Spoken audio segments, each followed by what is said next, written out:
चलिए सहारनपुर की बात करते हैं। आप गंगो से आते हैं।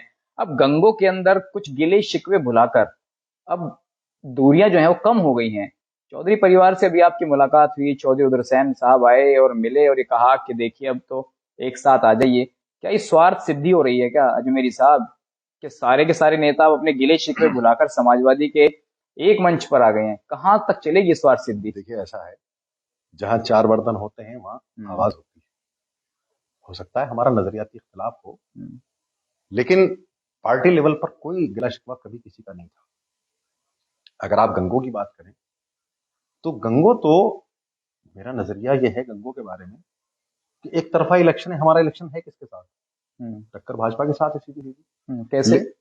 आप आंकड़े बहुत गिनाते हैं, आपकी वीडियोस बहुत वायरल होती है। जब आप आंकड़े गिनाते हैं पेपर पे लिखते हुए तो वो दोबारा फिर वीडियो वायरल कर दी थी वो पिछले चुनाव की। तो क्या आंकड़ा बनाया आपने गंगो के लिए? आज मैंने आपसे कहा ना कि मुल्क सालमियत को बचाना चाहता है। आज इंसानियत को बचाने का वक्त है, इलेक्शन का वक्त नहीं है। ये कोई इलेक्शन हो रहा है? ऐसे इलेक्शन होते हैं कि मैंने ये देखा है, आप लोगों ने भी देखा होगा कि कोई आदमी समर्थन देना चाहता है, नेता उसके घर जाते थे, वो समर्थन देता।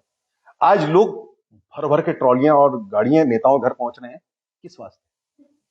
वो हिंदुस्तान की वकार को बचाना चाहते हैं, वो हिंदुस्तान की सालमियत को जिंदा रखना चाहते हैं, वो संविधान बचाना चाहते हैं। तो इलेक्शन रहा कहां है? हर आदमी ये चाहता है कि भाई इस सरकार से जान बचे। जिस बुनियाद पर ये सरकार आई थी उस बुनियाद पर जिंदा नहीं रहा जा सकता।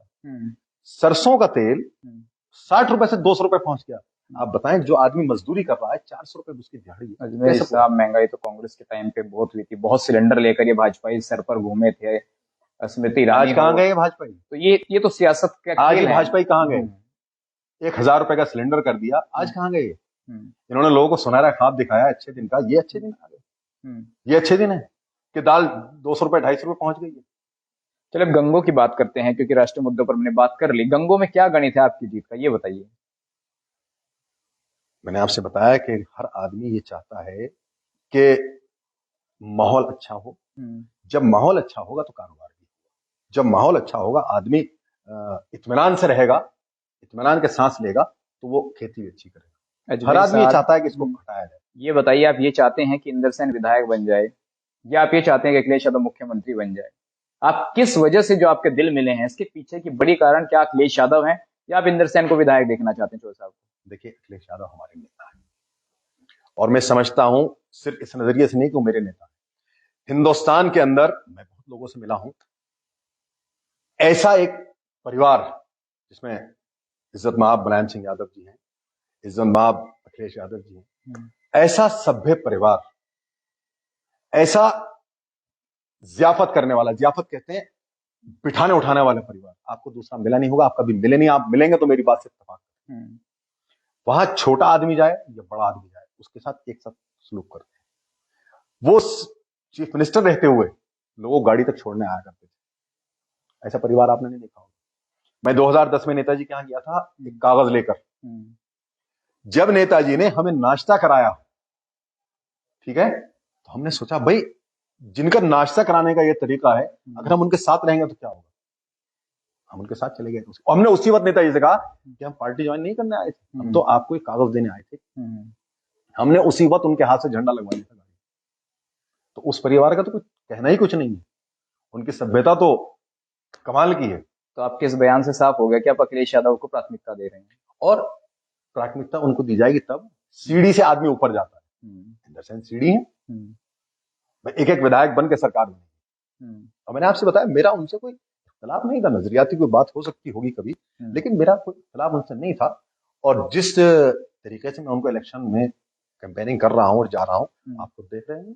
नहीं, आप उस दिन बाग में फिर क्या कर रहे थे जब आपके नजरिया नहीं था? उस दिन बाग में सब लोग बैठे हुए थे नेता। देखिए, उनका वो जाती प्रोग्राम था। उनके वालिद की वो थी जयंती, वही थी ना जी। तो वो उनका इख्तियार है, वो किसी बुलाएंगे किसी नहीं बुलाएंगे। अच्छा, क्योंकि मैं सबके साथ हूं, मेरा तनहा कोई शख्सियत नहीं। उस वक्त ऐसा देखने को मिला कि जो माविया अली हैं, उमर अली खान साहब हैं, नाहिद साहब हैं, आप थे, जगपाल दास, एक गुट ये था और एक गुट वो था जो मंच पर था। तो ये तो गुटबाजी भी तो दिखी ना। गुटबाजी नहीं थी। ऐसा हो सकता है कि उन्होंने किसी को बुलाया और किसी को ना बुलाया। तो उसमें लिस्ट में सबका नाम था। मेरा नजरिया ये है कि चूंकि हम लोग सब साथ रहते हैं, पूरे जिले के जो जिम्मेदार हैं, नेता हैं, वो हम लोग सब साथ रहते हैं, तो फिर एक को छोड़ के क्यों जाए। अब आपके काजी परिवार से नहीं बनती थी, अब शायद इमरान मसूद आ गए हैं, तो बात बनी कि नहीं बनी, या गंगो वालों से अभी भी दूरियां हैं? नहीं, देखिए ऐसा है, मेरा इख्तलाफ जिनसे था वो उनसे है बदस्तूर, और वो रहेगा, वो खत्म नहीं होगा। इमरान साहब से मेरा कोई इख्तलाफ नहीं था, ठीक है, वो समाजवादी में आए, उनका खैर मुकद्दम है, वो उनके साथ एक बैलेंस का वोट है भाई, हम सबको, आप सब कैंडिडेट को चुनाव लड़ा रहे हैं, बहुत अच्छी बात है। लेकिन गंगो वालों से नहीं बनती क्या आपकी? अब ये जाती इख्तलाफात हैं, जाती मामले हैं कुछ, इन पे क्या रोशनी डालें? कहते हैं आप कि कहाँ से आए थे, कहाँ आकर बस गए आप, इस तरीके की वीडियोस में हमने आपके भाषण में सुना है कि कहाँ से आए थे, कहाँ बसे आकर। देखो मेरे भाई, इस वक्त गंगो में जो इलेक्शन है उनके बारे में आप मुझसे बात कीजिए, वो तो इलेक्शन से बाहर है। वो कह रहे हैं 1 लाख के पार, नहीं, अब की बार 1 जो लाख के आदमी पार। आजाद चुनाव लड़ता है वो भी ये कहता है कि मैं चुनाव जीत रहा हूँ। नहीं मेरी साहब, उनके पास समीकरण है ना, वो आजाद वाले नहीं है, उनके पास 65,000 उनके पहले वोट, लगभग 40,000 दलित। 65,000 फ्रिज में रखे हैं, वो तो कह रहे हैं कि खादर का सारा वोट हमारा है। 65,000 फ्रिज में रखे हैं, लगता है उनके बयान से ही फ्रिज में रख रखे हैं। अपना बयान कुछ भी दे सकता है आदमी, हर आदमी को इख्तियार है। मैं आपसे पूछता हूँ, 65,000 वोट फ्रिज में रखे हैं क्या आपने? और रही समीकरण की बात,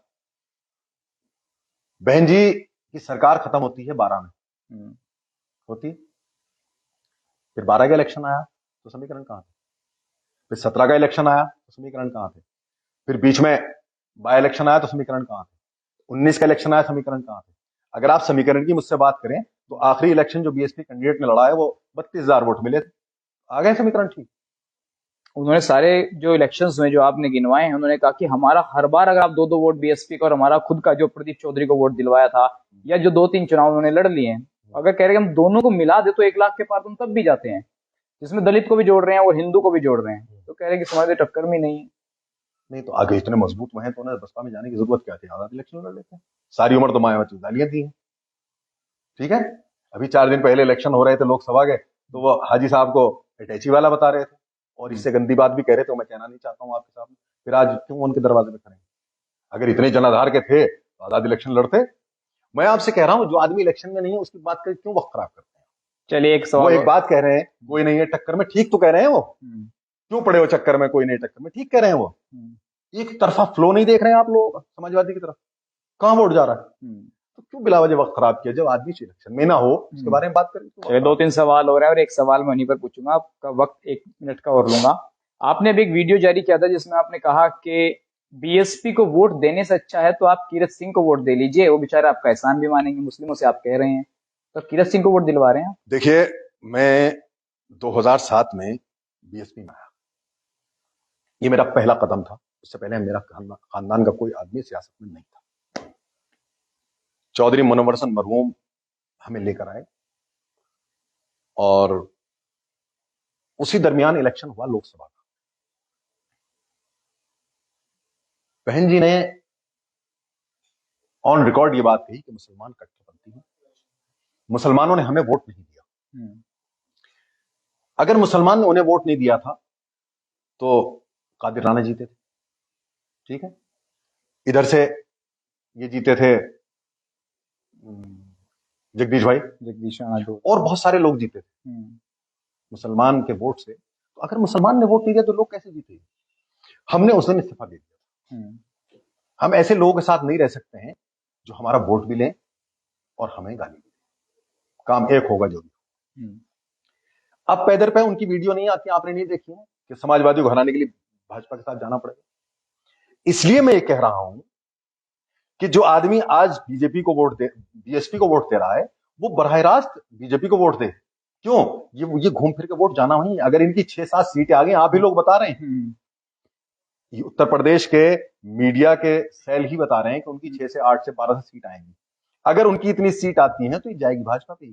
तो इसलिए मैं कह रहा हूं कि भाई खामखा क्यों आप बाईपास से जाएं, आप बराह रास्त जाइए भाजपा पे। लेकिन नौमान मसूद ने यह कहा कि देखिए समाजवादी कितनी मुस्लिम विरोधी है, हमने 23 टिकट दिए, समाजवादी ने 7 टिकट दिए पश्चिम में।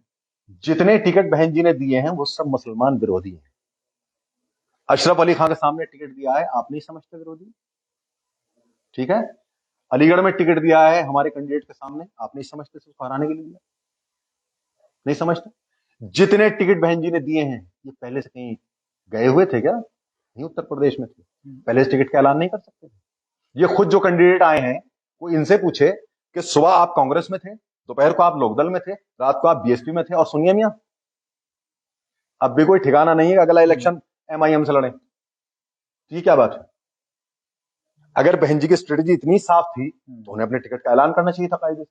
हमारे टिकट होने के बाद जहां जहां मुस्लिम कैंडिडेट हैं, जहां जहां मुसलमान जीत रहा है, उन्होंने अपने कैंडिडेट उतार दिए। वो उनका उठेगा कुछ नहीं, वो चुनाव से बाहर रहेंगे। इस वक्त अवाम तय कर चुका है। अगर बात आप मुसलमान की करें तो मुसलमान तय कर चुका है कि उसको वोट कहां देना है। तो क्या बीजेपी को हराने के लिए मायावती ने उम्मीदवार उतारे हैं? साफ जाहिर नहीं होता है। बीजेपी को जिताने के लिए उम्मीदवार उतारे। अटैची लेकर तो अजमेर साहब ये जा रहे हैं, मायावती थोड़ी बुला रही है इनको। किसको? नेताओं को जो जा रहे हैं वहां पर रोज अटैची उठाकर। इनका तो आप जिक्र छोड़िए, इनका तो लंबा मामला है।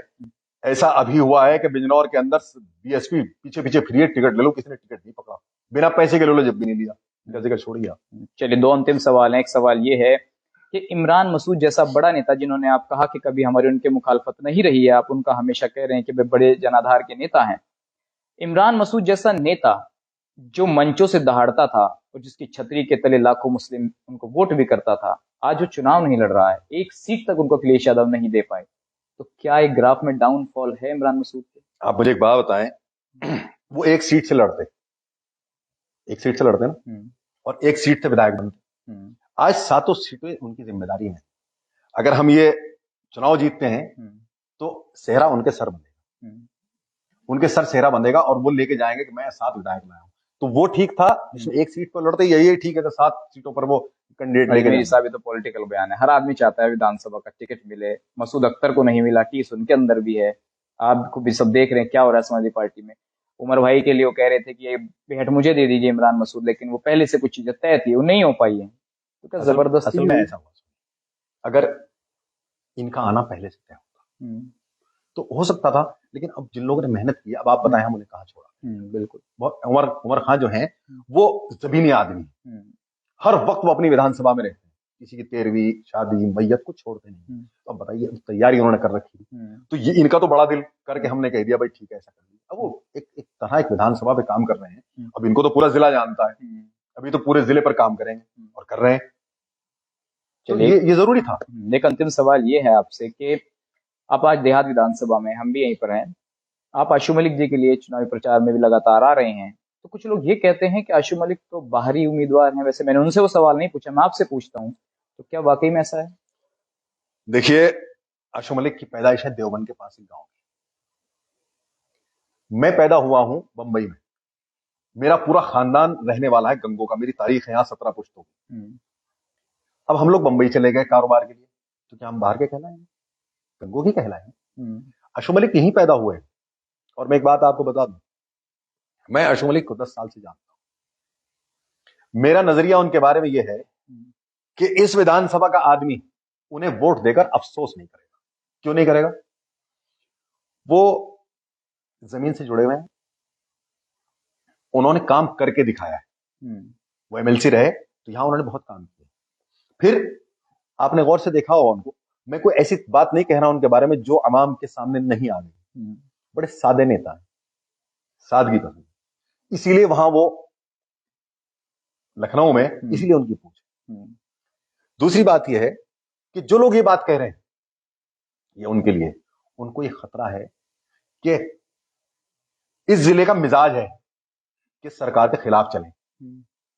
जो लोग उनके बारे में ये बात कह रहे हैं, इस जिले का मिजाज है कि उनके खिलाफ चले सरकार, वो सरकार में आने जा रहे हैं। और मैं समझता हूं कि वो बैटिंग करेंगे यहां देहात में और बॉल गिरेगी जाके नुकड़ में। ये खतरा लग रहा है सबको। काम का आदमी।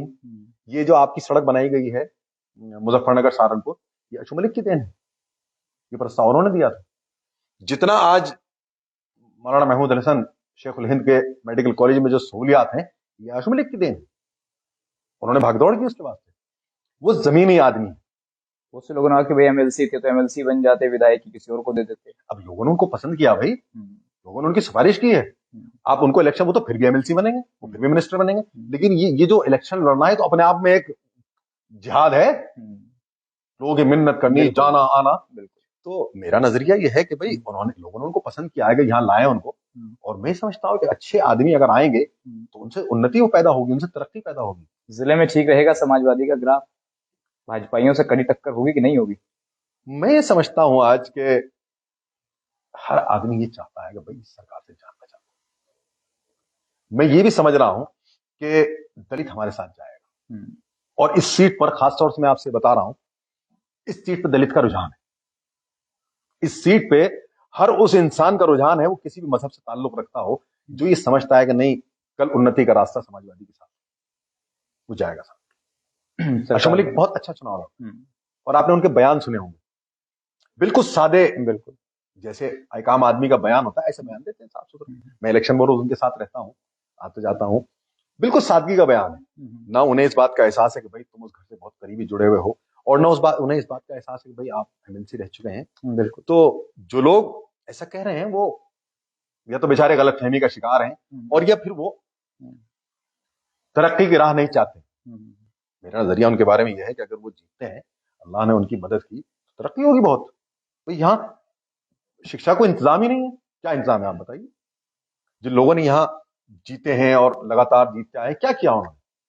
एक खास वोट को लेकर और बेवकूफ बनाते रहे, और दलित तो बेचारा बेवकूफ ही बन रहा है, हर दफा उसको बेच दिया जाता है।